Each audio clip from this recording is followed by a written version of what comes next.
We're going to do a pH calibration. So we go to Proteus menu, Calibrate, pH units. We're going to do 3-point calibration, and our first point is going to be 4. So, again, the first thing that we need to do is rinse the unit. So we rinse it in deionised water.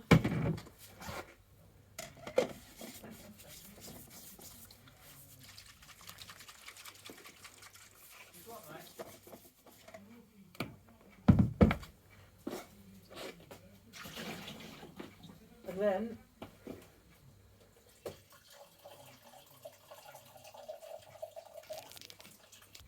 I filled the calibration cup up to that level, probably about 2-3 centimetres of pH 4, and this is going to be our rinsing fluid.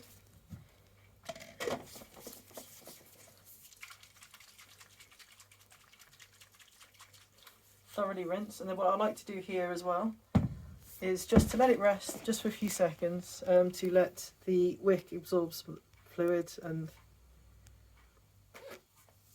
just like so, and then dispose of this fluid. It will fill up the calibration cup up to about that level with pH 4. You just need enough that it covers both the pH reference sensor and the pH sensor. Then rest it on its side. It's the most efficient way of doing this.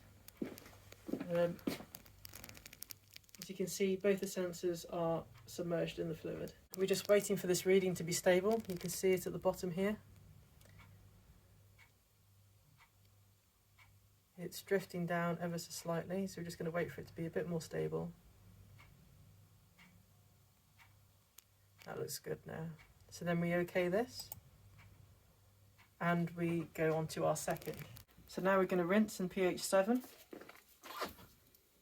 Make sure we rinse thoroughly around. Just let it soak for a tiny while.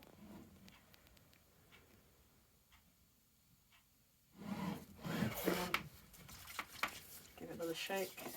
Dispose of this fluid. So now we're going to put it in the fluid we're actually going to calibrate in. This is pH 7. Again, you want just the pH sensor and the reference sensor submerged. And we just wait for the reading to stabilise again.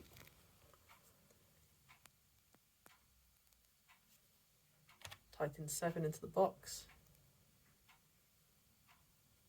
And then you just OK it when you're confident that it's stable.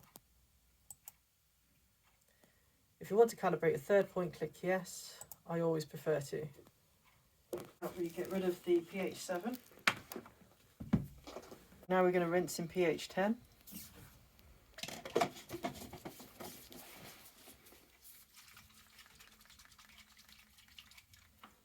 Just let it soak in for a little while.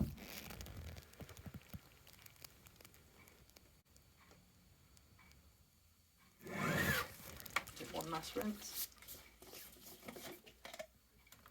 And then we dispose of the rinsing fluid.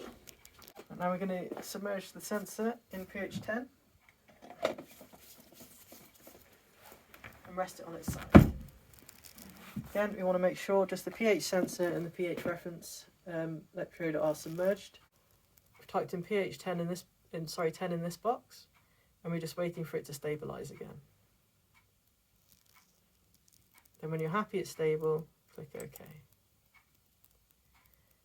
We've got an SRF of 93. Anything between 80 to 120 is acceptable. So we're happy with that. We click OK. And then again, if you check the cal log, you'll see new entry for pH. So you've got the point SRFs for each point, and then you've got the slope SRF here.